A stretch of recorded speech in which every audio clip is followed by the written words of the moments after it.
Donc ici, il y a un commentaire qui m'est venu à l'esprit en fait après avoir fait l'ensemble de présentations dans la section 3, hein, et qui m'a un peu trotté dans la tête jusqu'à maintenant et puis qui me permet d'insérer donc comme un complément à la partie sur le savoir puis l'importance du savoir dans la structure institutionnelle que je suggère, où je disais que il y a euh, où les gens qui ont le savoir dans la société, essentiellement, vont avoir une influence plus grande à l'intérieur d'un système comme ça, où il y a une assemblée citoyenne qui peut juger entre ce savoir-là et puis l'ignorance qui prédomine présentement. Ou du moins le savoir moins étendu qui se situe présentement dans nos institutions politiques. Et la réflexion essentiellement que j'aimerais porter devant vous, c'est que est un peu interrelié à cette idée-là, c'est que comparativement à notre système existant, le système que je suis en train de proposer, c'est un peu drôle à dire, mais c'est un système où il y a véritablement des débats. Il faut en fait qualifier la chose de manière plus précise. C'est un système où il y a en vérité des débats au niveau institutionnel, dans les institutions politiques. Puis là, on peut faire un retour avec ce qui existe présentement, où on a des partis en chambre qui ont des positions politiques déterminées et qui ont aussi une posture vis-à-vis les uns des autres qui est plutôt simple. Tu as le parti qui gouverne, puis l'opposition est tout le temps contre. Pratiquement, là, je veux dire, pour les questions pour lesquelles elle n'est pas contre, c'est parce que c'est des sujets secondaires qui ne sont pas portés à l'attention des citoyens. Dans la grande majorité des cas. Autrement dit, il y a beaucoup de lois qui sont adoptées à la majorité ou même à l'unanimité en chambre, mais ces questions-là ne sont pas considérées comme, ils n'ont pas une tangente politique. Mais mon point étant que sur les véritables projets de loi, les projets de loi importants, il n'y a pas de véritable possibilité pour un parti en chambre ou un individu en chambre avec les bons arguments, convaincre le gouvernement de changer complètement sa perspective.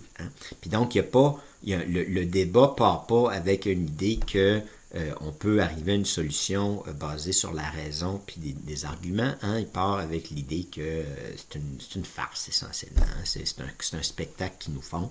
Puis on sait que ce parti-là gouverne puis va défendre son projet de loi, peu importe ce que les autres disent, puis que les autres vont être contre, puis pratiquement contre tous les éléments possibles qu'ils peuvent identifier. T'sais. Puis que, j'exagère un tout petit peu, mais quand même, il peut peut-être arriver à un moment donné que quelqu'un d'une autre formation politique reconnaisse que le gouvernement sur ça va dans la bonne direction. Mais on comprend bien qu'il n'y a pas un débat réel. Là, quand on se reprojette dans le cadre d'une assemblée constitutionnelle, mais aussi dans le cadre d'autres institutions citoyennes qu'on peut imaginer comme ça dans notre État, dont on parlera au chapitre 7 ou dans la section 7,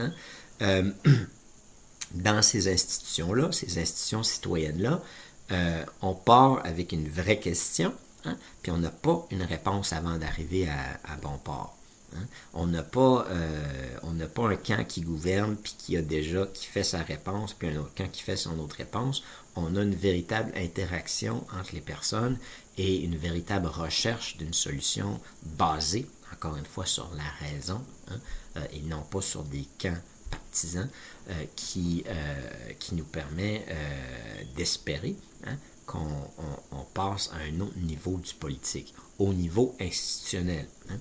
Et la raison pour laquelle il faut souligner ça,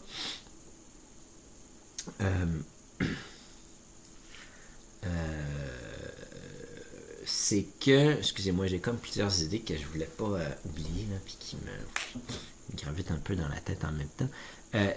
La raison pour laquelle il ne faut pas oublier de mentionner que c'est au niveau institutionnel, c'est que oui, il y a un autre lieu de débat, pour être plus précis, un faux lieu de débat dans nos sociétés, qui sont les médias. hein, mais c'est un débat qui est biaisé du fait que ces institutions-là sont des entreprises privées. Pour celles qui ont le plus d'influence, hein, et pour celles qui en ont moins, c'est des lieux de débat, disons, limités entre des personnes qui ont des atomes crochus, hein, mais pour les grands médias, hein, c'est un faux lieu de débat du fait que ce débat-là est pas basé sur la réalité de la société, mais sur, entre autres, les intérêts des gens qui possèdent ces entreprises-là, puis qui ont coopté, hein, des journalistes pour servir leurs intérêts. Et donc, il y a un débat dans les médias, autrement dit, mais qui n'est pas vraiment, qui est pas très riche d'ailleurs, faut pas s'en surprendre, mais qui n'est pas non plus indépendant. Hein. Et donc, dans un système comme je suis en train de proposer, ce qui est intéressant, hein, c'est que là, on a des véritables questions qui se posent. Hein. On n'a pas de partis politiques qui viennent s'entremêler à ça. Les citoyens qui sont là représentent les autres citoyens, ne représentent pas une formation politique ou un groupe ou rien d'autre. Hein.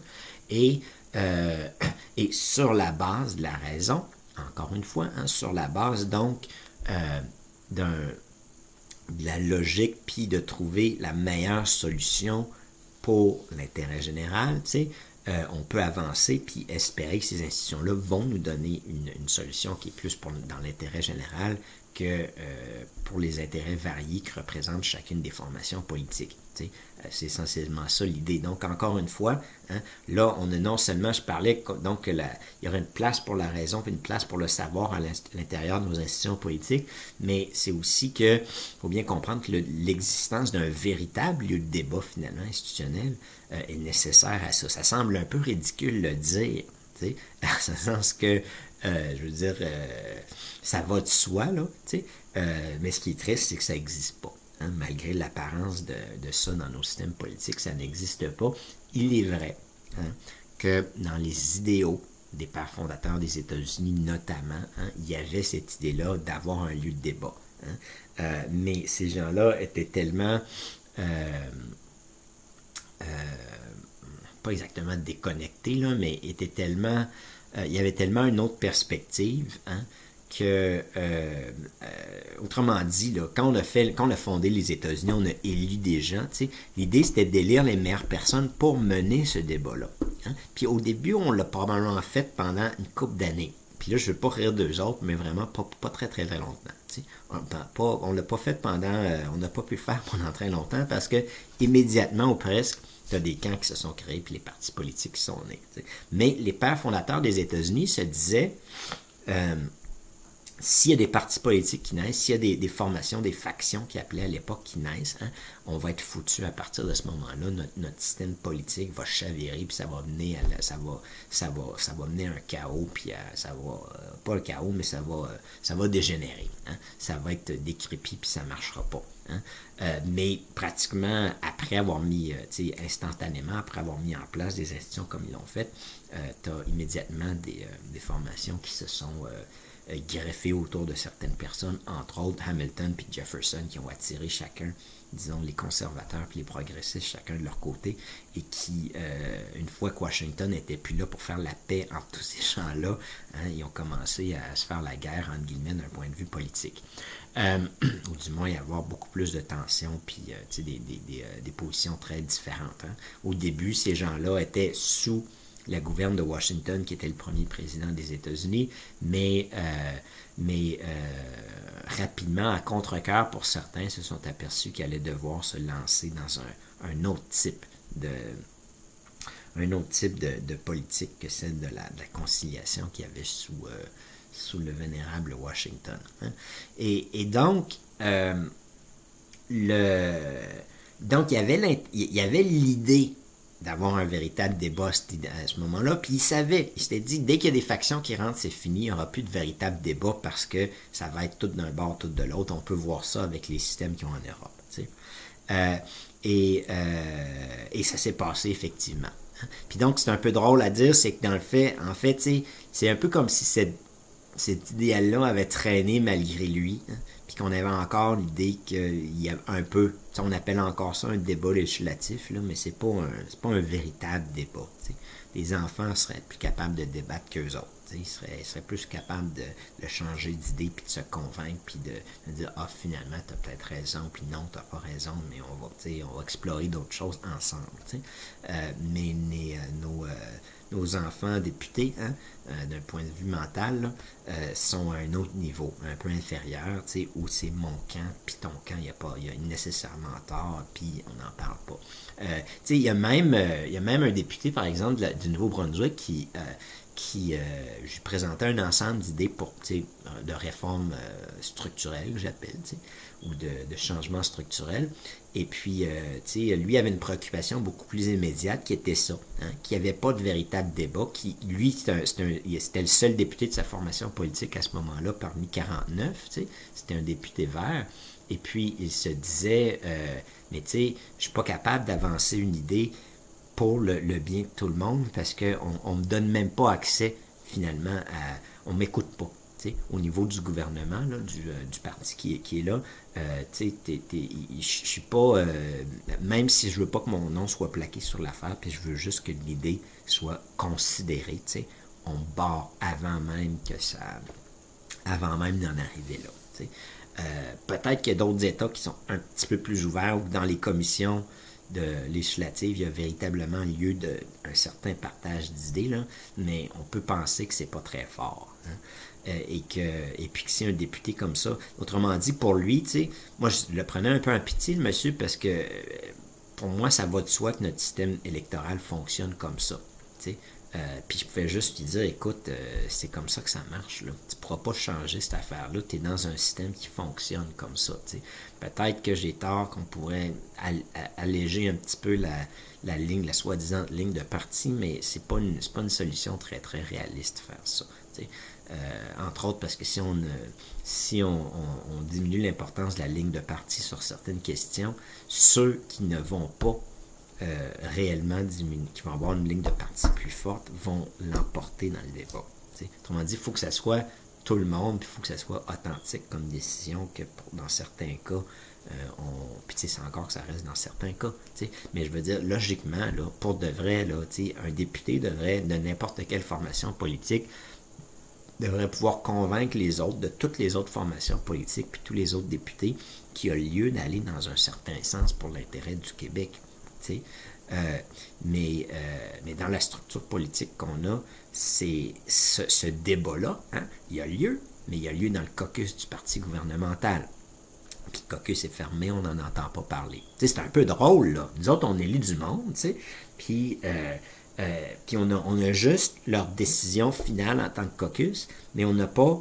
puis il y a des raisons pour ça, hein, en ce sens que s'ils mettaient leurs différentes options puis leurs différentes perspectives publiques, là, l'opposition en profiterait pour leur rentrer dedans, pour leur dire « ils ne s'entendent pas », puis des conneries comme ça. C'est normal qu'ils ne s'entendent pas, là, c'est des êtres humains. Sauf que nous, en tant que citoyens, on se ramasse avec la décision d'un caucus, décision du parti politique, du gouvernement, qu'on ne sait pas comment ils sont arrivés à ça. Bon, on sait c'est quoi la décision, mais on sait pas qui a dit quoi dans ce caucus-là, puis c'était quoi les camps, puis comment ça s'est concilié, si tout le monde était du même avis, s'il y avait une engueulade ou non, on ne le sait pas, à moins d'avoir des rumeurs qui coulent, là, mais on s'en fout un peu des rumeurs, puis enfin, pas exactement, là, mais c'est pas la meilleure source d'information, mettons. Sauf que, hein, en tant que citoyen, là, on a le résultat de ce débat fermé, caché, là, hein, puis ensuite, là, on a la mascarade le cirque nous on est d'accord, nous on n'est pas d'accord dans la législature elle-même. J'étais à un moment donné, il n'y a pas longtemps, à Ottawa, hein, puis j'ai vu quelque chose qui me choquait d'un autre point de vue, mais d'un certain point de vue, hein, c'est révélateur du phénomène dont on est en train de parler. Hein. C'était la présidente ou la coprésidente ou une des vice-présidentes de la Chambre, hein, des communes du Canada, et ça me faisait honte de voir ça, là.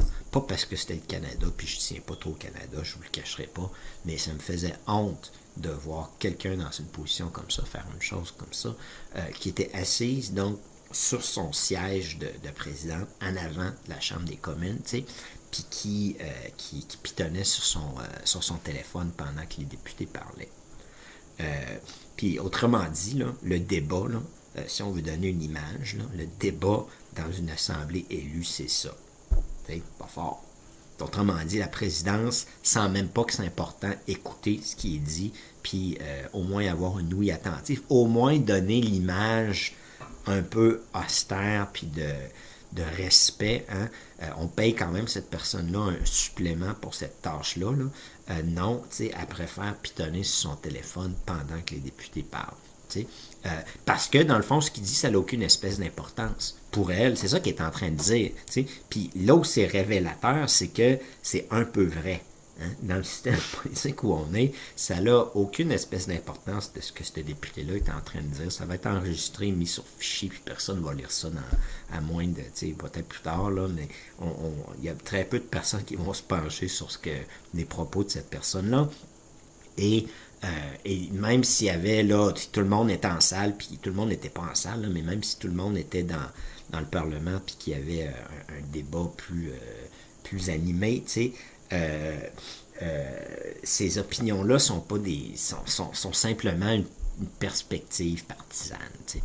Ça n'a aucun, il y a aucun, on est à un niveau de débat réellement inférieur par rapport à une délibération réelle. Tu sais. Et encore une fois, hein, là, dans une assemblée citoyenne, puis ça, on le sait même par étude, qu'au début de la délibération, il va y avoir des positions, on a fait des études où ça part 50-50, ça se ramasse 75-25. Les opinions changent après, au cours du débat, du fait que les informations et les arguments qui leur sont présentés convainquent ou leur font réaliser qu'ils avaient oublié ou pas vu un certain aspect de la chose. Fait que ça, c'est intéressant. Puis là, il y a une dimension bien plus large à celle-là, qui est que, oui, à l'intérieur du cadre institutionnel, on insérait un véritable lieu de débat mature, qui n'est pas comme celui que suivent ou doivent suivre nos élus, hein, ou les élus, je préfère pas dire nos, je préfère qu'ils ne m'appartiennent pas, mais mais aussi, hein, de ce fait-là, on est aussi en train de fermenter, si on pourrait dire, une délibération dans la société plus profondément. T'sais. Autrement dit, là, sachant qu'il n'y a pas vraiment des débats puis que c'est une fausse game en politique là, en termes de ce qu'ils disent, puis qu'il y a toujours quelque chose de caché derrière ce qu'ils disent puis que c'est pas des vrais arguments, ou à moitié, oui puis non, il y a un mélange de vrai puis de faux, mettons. Là, on aurait un lieu de débat, un véritable débat. Puis en tant que modèle pour le reste de la société, c'est intéressant ça. En tant que modèle pour les jeunes, pour les étudiants, pour les élèves même, de comment des décisions comme ça peuvent se prendre. Là, on a quelque chose de plus exemplaire.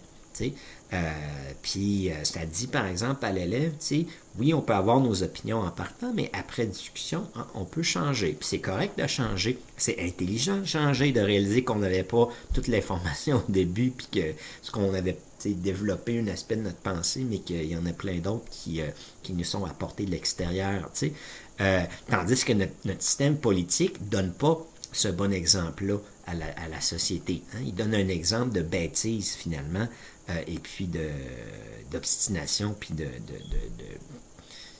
enfin, je trouve même pas même dire faux débat, c'est trop dire. Une fausse quelque chose. Même, je préférerais même pas utiliser le mot débat pour référer ou faire allusion à ce qui se passe là. C'est une pure mascarade, c'est un cirque. Il y a des gens qui ont utilisé ce terme-là dans le passé et ils ont raison de le faire.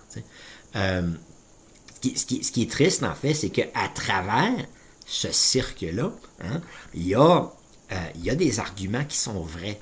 Mais c'est tellement mélangé avec du faux puis la partisanerie, puis on n'est tellement pas dans une situation de véritable délibération, hein, qu'on est tout simplement en partant quasiment perdu, hein, qu'on ne peut pas nécessairement dissocier le vrai du faux, puis qu'il n'y a pas une entente, hein, entre les parties qu'on cherche vraiment une solution. Et s'il n'y a pas cette entente-là, il ne peut pas avoir un débat réel entre deux parties ou entre deux personnes ou dans un groupe de personnes. Donc, ceci pour dire que non seulement on créerait un lieu de débat institutionnel réel, ce qui n'existe pas dans nos sociétés. J'ai bien mentionné institutionnel. Il y a d'autres lieux de débat qui sont des faux débats comme dans les médias aussi, ou des débats, disons, avec des paramètres qui sont déterminés par d'autres. Et il y a des lieux de débat, bien sûr, dans notre société un peu plus ouverts ou un peu plus réels. Mais on aurait, non seulement on créerait un lieu institutionnel comme ça, mais on donnerait aussi un autre exemple à la société.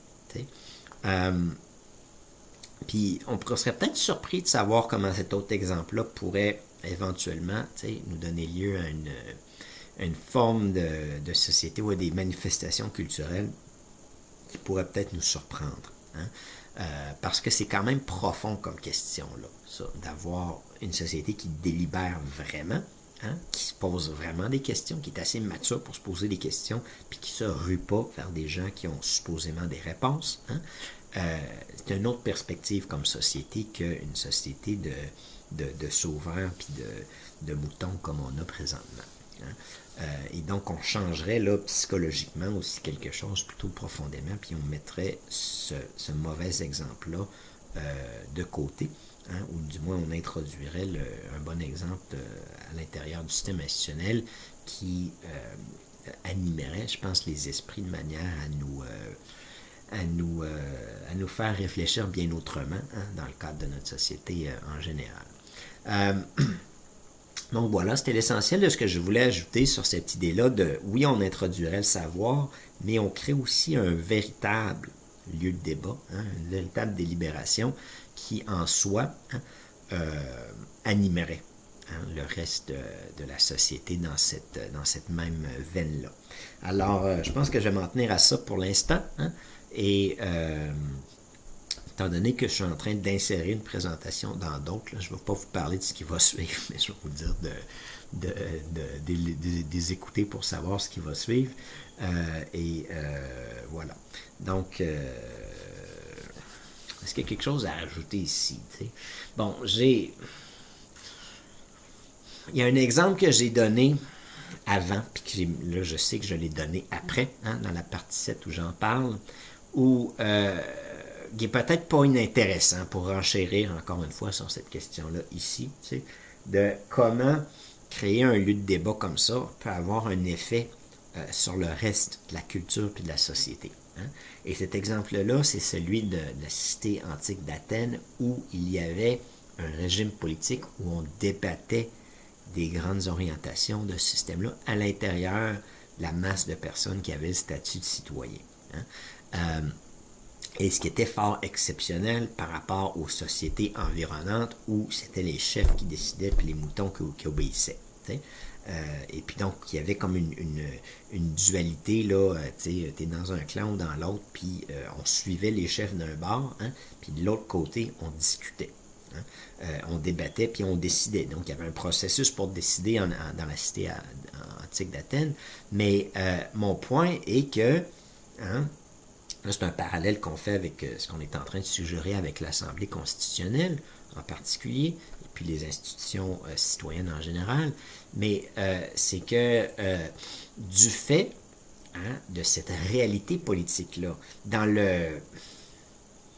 la manière même de faire de la politique, de traiter du politique dans cette société-là, là, on a un ensemble d'autres manifestations culturelles qui en sont découlées en très bonne partie. Puis j'ose dire aux profs de Sciences Po, aux profs de philosophie, retournez faire votre cours de Sciences Po là-dessus. Si vous l'avez, ou faites-les par vous-même, lisez des livres sur la question, mais le régime institutionnel athénien était extrêmement particulier et c'est dans le cadre de ce régime-là aussi que l'idée de philosophie est née. L'idée de Socrate qui se pose des questions. Socrate, si on le transplante dans une société monarchique, il serait fait couper la tête après 2 mots. Là, là oui, il a bu la ciguë après une longue vie, puis il a quand même pu avoir un impact significatif parmi ses ses concitoyens. Hein. Oui, il était exécuté, autrement dit, quand même, parce qu'il dérangeait beaucoup. T'sais. Sauf qu'il a quand même pu avoir une action. Mais cette pensée-là, hein, elle n'a pas émergé d'une société monarchique ou oligarchique où il aurait dérangé les gens dans l'élite en posant la question c'est quoi la justice, puis qui aurait dû leur dire mais là ce que tu me dis par rapport à suivre la justice de l'oligarque ça tatati, puis il aurait été on sait comment Socrate marchait, poser des questions pour faire réfléchir les gens, hein. Mais puis ça c'est un exemple, mais toute la profondeur finalement de la pensée grecque, hein, n'est pas, on ne peut pas la désincarner de la réalité politique qui existait dans cet état-là, hein, particulièrement à Athènes, hein, où puis ces gens-là ne se sont pas juste penchés sur leur société, c'est ça qui était le fun, ils allaient voir c'était quoi la constitution, entre guillemets, ou les lois dans les autres sociétés environnantes, puis ils comparaient ça, puis c'était des gens curieux, c'était des gens intelligents, où on valorisait ça, entre autres parce que c'était normal dans ces sociétés-là de débattre puis de penser. Hein? Puis on peut penser que notre société, elle est avancée, puis tatati tatata, mais si on regarde le niveau de la pensée des gens, là, je peux vous dire que c'est pas c'est pas juste une marche vers le progrès, la technologie, puis tout ça. Hein? Puis qu'il y a des moyens de masse de mettre des idées dans la tête des gens, puis de les faire, les médias, puis le système électoral, là, c'est un moyen de donner un peu l'illusion d'un débat aux gens, ce qui est peut-être mieux que de ne pas en avoir, là, mais on ne peut pas penser nécessairement qu'on est encore achevé à ce niveau-là, disons. Mais là où je veux en venir, c'est ça, c'est que un ensemble de manifestations culturelles, dont la philosophie reste peut-être l'exemple le plus notable, mais toute la pensée d'Aristote, de Platon, toutes les productions artistiques et littéraires aussi qui avaient lieu là-bas, les questions politiques aussi, ça a été parmi les premières personnes à se poser la question sur la nature des régimes politiques de manière plus synthétique, de manière plus Sciences Po, entre guillemets. La science politique est née là-bas, faut pas la sociologie. Il y a pas mal de sciences qui sont nées là-bas, justement, hein, au confluent là, de cette naissance-là, de la philosophie, entre autres. Et donc, hein, ça, c'est comme je le dis, puis je me répète, mais c'était le produit d'une société où il y avait usage de la raison, puis dans les décisions politiques.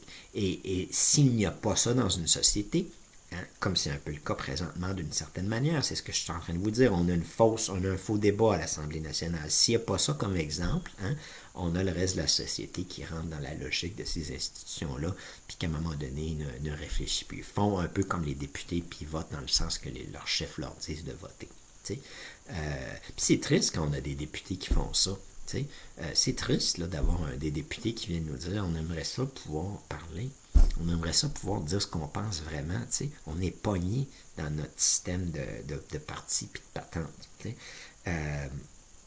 Puis je pense que ça sert à l'avantage de tout le monde. Je ne pense pas réformer en fait ce système-là aujourd'hui, hein, mais c'est sûr qu'avec une assemblée constitutionnelle en place, il y aurait lieu de réviser profondément comment ces gens-là sont élus, puis peut-être créer même des mécanismes qui font en sorte qu'on ait des députés d'une autre trempe, hein, et aussi de leur donner peut-être une certaine latitude. Je ne suis pas sûr qu'on doive compter là-dessus parce que le régime électoral, hein, produit un peu le résultat qu'on peut voir. Sauf que, du moins, de l'autre côté, hein, dans ce cas-ci de l'Assemblée constitutionnelle puis des institutions citoyennes qui peuvent s'y greffer, là, on aura un véritable lieu de débat et là, le véritable savoir peut émerger puis prendre sa place. Et l'exemple de la Grèce antique me permet de dire qu'on pourrait, hein, on va pas juste imaginer, mais pour l'instant oui, mais on va avoir un autre effet à ça, hein, qui est une société où les idées se brassent plus, et puis où la pensée finalement, où l'individu, hein, la personne va un peu plus développer cette capacité-là de penser pour elle-même d'une certaine manière, hein, dans le cadre du débat comme ça, et ça va donner le foisonnement d'une autre société. Ce qui est absolument certain, ce qui est incertain, c'est laquelle, puis qu'est-ce que ça va, quelles analogies on va peut-être pouvoir faire avec la Grèce antique à ce moment-là, parce qu'on n'est pas au même moment historique, puis au même niveau technologique et tout ça, mais ça va clairement donner lieu à une autre société. Puis il faut faire attention, il ne faut pas penser qu'on a du vrai débat dans notre société. Le débat dont je parle, qui est énergisé par le fait d'avoir des réelles décisions politiques qui se prennent au bout de ces débats-là. Hein? C'est pas autrement dit débattre pour le fun avec ses amis dans un café. T'sais. C'est pas jaser autour d'une table avec sa famille, c'est pas jaser avec ses collègues de travail sur telle situation, c'est prendre des décisions. Et quand il y a l'élément décisionnel qui rentre, hein, il y a autrement dit un enjeu réel, là, tu as une autre énergie, hein, tu as un autre entrain qui est là, puis on ferme pas la porte en se disant c'est pas trop grave parce qu'on fait juste jaser de toute manière, on continue jusqu'à temps de trouver la bonne solution. On s'engueule en famille, comme on discute en famille, on s'engueule selon les familles, hein, jusqu'à temps de vraiment trouver la vraie solution, puis on laisse pas passer la patate parce qu'il y a une vraie décision qui se prend après, puis on sait que tout le monde va écoper ou bénéficier de cette décision-là. Hein? Et donc, tu sais, oui, on a les médias sociaux puis tout ça, tu sais, mais ça reste du blabla. Hein? Puis là, l'Assemblée constitutionnelle, c'est pas du blabla. C'est une société qui est en train de se faire, de se créer. Puis, si on veut le dire peut-être de la manière suivante, c'est du blabla avec un résultat. Mais je préfère dire que c'est pas du blabla, puis que c'est des décisions qui se prennent là. Hein. C'est pas juste un jeu intellectuel. Hein. C'est un débat qui est véritable et qui est profond et qui a une portée. Et du fait de cette portée-là, les gens embarquent, puis ensemble, hein, on peut espérer qu'on veuille trouver la bonne décision. Il y a bien sûr des égos puis des idées qui vont s'entrechoquer, il ne faut pas se le cacher, mais c'est pas grave, c'est comme ça que ces gens-là aussi vont se corriger eux-mêmes, tu sais, ceux qui en ont trop puis qui s'imaginent qu'ils savent tout ou que, tu sais, ou qui leur petite perspective serait la perspective du monde, là. Mais parfois, il y a des éléments qu'on va tirer d'un bord, des éléments qu'on va tirer de l'autre, puis dans tout ce processus-là, tu sais, il y a quelque chose qui nous manque dans notre société. C'est drôle à dire parce qu'on s'imagine être une société un peu de débat, tu sais. On aimerait ça penser qu'on est peut-être un peu à ce niveau-là.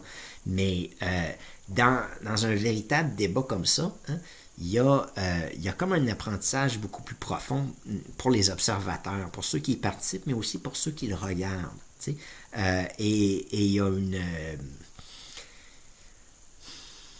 une énergie, là, il y a quelque chose il y a une conscience humaine qui se transforme à travers ça. T'sais, lentement par ces idées-là qui s'entrechoquent, puis par les observateurs, ceux qui y participent, et par ceux qui observent à un moment donné vont peut-être prendre position, ils vont peut-être pas dire être ceux qui parlent, mais vont être un peu ceux qui tranchent. Hein?